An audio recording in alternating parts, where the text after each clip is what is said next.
सरकार जाने वाली है, उसे किस बात का डर? और दुनिया का इतिहास उठा करके देखिए। हालांकि आप अचानक पूछ रहे हैं, दुनिया के इतिहास में तमाम ऐसी सरकारें नहीं, तानाशाह सरकारें, जो समय समय पे कानून लेकर के आती थी, और वो कानून इसलिए लाते थे जिससे कि वो सत्ता से बाहर न जाएं।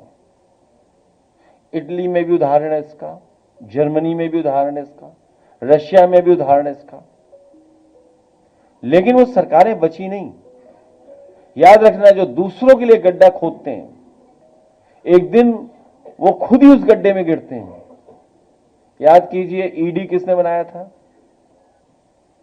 ईडी बनाने वाले भी जेल गए, और सदस्यता छीनने वाला एक कानून बना था, उससे भी कोई बच गया था बस। तो जो दूसरों के लिए गड्ढा खोदते हैं, और इनकी ईमानदारी तो तब पता लगती ना जब उत्तर प्रदेश के मुख्यमंत्री जी अपना केस वापस ले रहे थे, तब वो ईमानदारी कहां थी? आप जानते हो वो धाराएं क्या थी? उत्तर प्रदेश के मुख्यमंत्री जी ने अपने केस वापस लिए, अपने तो लिए ही लिए, डिप्टी सीएम के भी वापस लिए। हम सब सवालों के जवाब देते हैं आपके। ये चिट्ठी कौन लिखवा रहा है? कोई डिप्टी सीएम या कोई बंसल है, कोई सुना है, उनकी तरफ से लिखवाया जा रहा है। अब आप सोचिए, मैंने कल भी कहा, फिर मैं कहता हूं कि कोई व्यक्ति मुख्यमंत्री से मिले, उसके बाद उसको जान का खतरा हो। इसीलिए हमारे श्यामलाल जी ने पत्र लिखा है। 69,000 जो भर्ती हुई है, उसमें जो आरक्षण का खिलवाड़ हुआ है, अपने हक, अपने सम्मान की लड़ाई के लिए लगातार वो लखनऊ में, लगातार वो जगह जगह जाकर के, ये जितने भी इंजन है सरकार के, double engine, 2.5 engine, 3 engine, 4 engine, 4.5 engine, 5 engine, इन सब से मिलकर के अपना दुख तकलीफ बता चुके हैं। लेकिन 69,000 बच्चों को कोई भी सम्मान नहीं मिल पा रहा है। और बड़े दुख के साथ उस बहन ने अपने हाथ से चूड़ियां निकाल करके कहा, यह सरकार को चूड़ियां पहन लेनी चाहिए। सोचिए, आज के समय पर लोकतंत्र को, और लोकतंत्र में ये परिस्थितियां बन रही हो, सरकार ये परिस्थिति बना रही हो, और वो सरकार परिस्थिति बना रही जिसने कभी ये नारा दिया था, सबका साथ सबका विकास, अच्छे दिन आएंगे। अच्छे दिन लाने वालों ने भ्रष्टाचार करा। न केवल भ्रष्टाचार पैसे का किया, आर्थिक रूप से भ्रष्टाचार किया, बल्कि हमारा हक और सम्मान जो हमें मिला था, बाबा साहब भीमराव अम्बेडकर जी ने जो हमें हक और सम्मान आरक्षण दिया, उसको भी लगातार ये छीनने का काम कर रहे हैं। तो ये जो मामला कानपुर का है, किसी में बुलडोजर नहीं चल रहा। कहीं चल रहा हो बुलडोजर तो बताओ आप। समय समय बुलडोजर तैयार रहता था, बुलडोजर ही नहीं चल रहा। लगता है अमेरिका ने उसका तेल वापस ले लिया है, जिसका बुलडोजर खड़ा हुआ है, चल नहीं पा रहा है,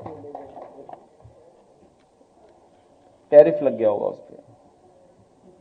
और दूसरे एक, जो ये स्कूल नहीं खोल रही सरकार, शराब की दुकानें ज्यादा खोल रही। यूपी में न्यूयॉर्क से ज्यादा दुकानें खुली हैं शराब की, यूपी में। ये सरकार चाहती है सब लोग पिए और पढ़ाई कोई न करे।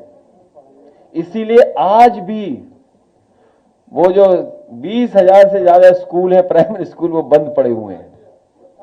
27,000 हैं, 20,000 से ज्यादा। 27 का आंकड़ा है। मैं इसलिए बोलता हूं कि लोग याद रखें कि हाँ 27,000 है। तो जो प्राइमरी स्कूल बंद किए थे, सोचिए, on the floor of house मुख्यमंत्री ने, मंत्री ने, इनके लोगों ने कहा कि कोई भी स्कूल नहीं बंद हुआ है। सोचिए, कोई स्कूल नहीं चल रहा है, सब बंद हो रहा है, एक भी नहीं चालू किया। और जिन्होंने पीडीए पाठशाला चलाई थी, उनमें मुकदमे दर्ज कर रही है सरकार। अंग्रेजों ने भी नहीं कभी मुकदमा दर्ज किया होगा पढ़ाई को लेकर के, लेकिन ये सरकार मुकदमे दर्ज करा रही है। और प्रतापगढ़ में जो पकड़ा गया माफिया, उस पर भी कोई कार्रवाई नहीं। उसका संबंध किससे है वो भी नहीं पता लग पा रहा है।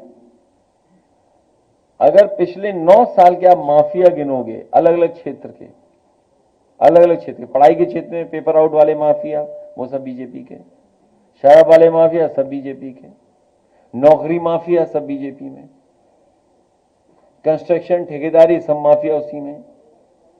हर क्षेत्र के माफिया अगर कहीं है तो सब भारतीय जनता पार्टी में है।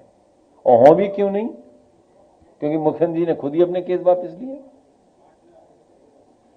मुख्यमंत्री जी ने खुद अपने केस वापस लिए, तो सब माफिया उसी पार्टी में है।